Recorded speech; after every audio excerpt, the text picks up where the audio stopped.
चलिए बढ़ेंगे आगे। मध्य प्रदेश में 19 दिनों का बजट सत्र 5 दिन में खत्म हो गया। 1 जुलाई से शुरू हुआ मध्य प्रदेश विधानसभा का सत्र 19 जुलाई तक चलना था। हालांकि ऐसा पहली बार नहीं हुआ जब सत्र समय से पहले खत्म हुआ हो।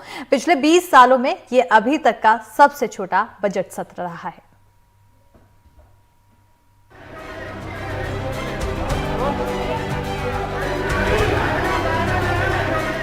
इस हंगामे में 20 सालों का सबसे छोटा बजट सत्र जो 5 दिन में खत्म हो गया।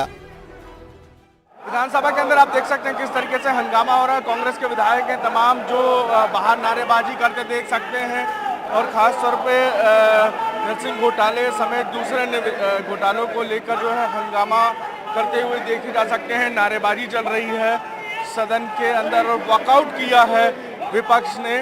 तमाम बीजेपी के जो नेता थे वो सदन के अंदर अपना पक्ष रख रहे थे। 19 जुलाई तक चलने वाले सदन के सत्र में कुल 14 बैठकें होनी थी, हुई 5। 2004 के बाद 20 सालों में ये सबसे छोटा बजट सत्र था। इससे पहले 2022 और 2023 में 13 बैठकों के बजट सत्र रखे गए। ये भी तय अवधि तक नहीं चल सके। साल 2020 में जब कमलनाथ सरकार संकट में थी तब मार्च में रखा गया 17 बैठकों का बजट सत्र सिर्फ 2 बैठकों में ही खत्म हो गया। 11वीं विधानसभा में 517 बैठकें होनी थी, हुई 288। 12वीं विधानसभा में 275 बैठकें होनी थी, हुई 159। 13वीं विधानसभा में 265 बैठकें होनी थी, हुई 167। 14वीं विधानसभा में 181 बैठकें होनी थी, हुई 129।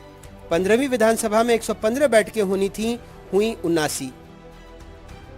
विपक्ष कहता है इसके लिए सत्ता जिम्मेदार है। सत्ता का कहना है विपक्ष के हंगामे से वक्त बर्बाद होता है।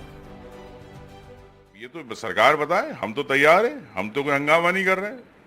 सरकार क्यों घबरा रही है? सरकार सिर्फ शासकीय कानून या विधेयक के नियम पे बात करना चाह रही कि हमारे पास बिजनेस नहीं है, क्योंकि विधायकों के प्रश्न ये नहीं है, इनके अधिकार नहीं है। तो प्रदेश के अंदर सरकार निरंकुश हो गई है। जनप्रतिनिधि तो विधायकों की बात सुनना नहीं चाहती और आम मुद्दे हैं उन मुद्दों पे बात नहीं करना चाहती।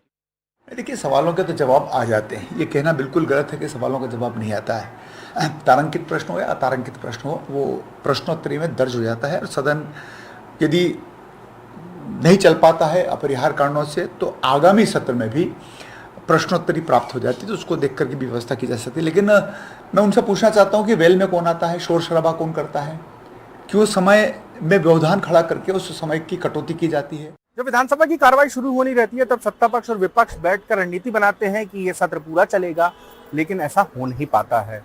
पिछले कुछ सालों में लगातार सत्र जो है छोटे होते रहे और हंगामे हो हल्ले के बीच माननीयों के सवाल उलझते रह गए। 2011 का ही ऐसा वर्ष था जब सत्र में सबसे ज्यादा बिजनेस हुआ, सबसे ज्यादा काम हुआ।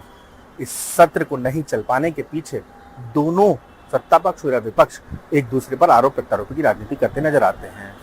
भोपाल से कैमरामैन रिजवान के साथ अजय शर्मा, IDTV।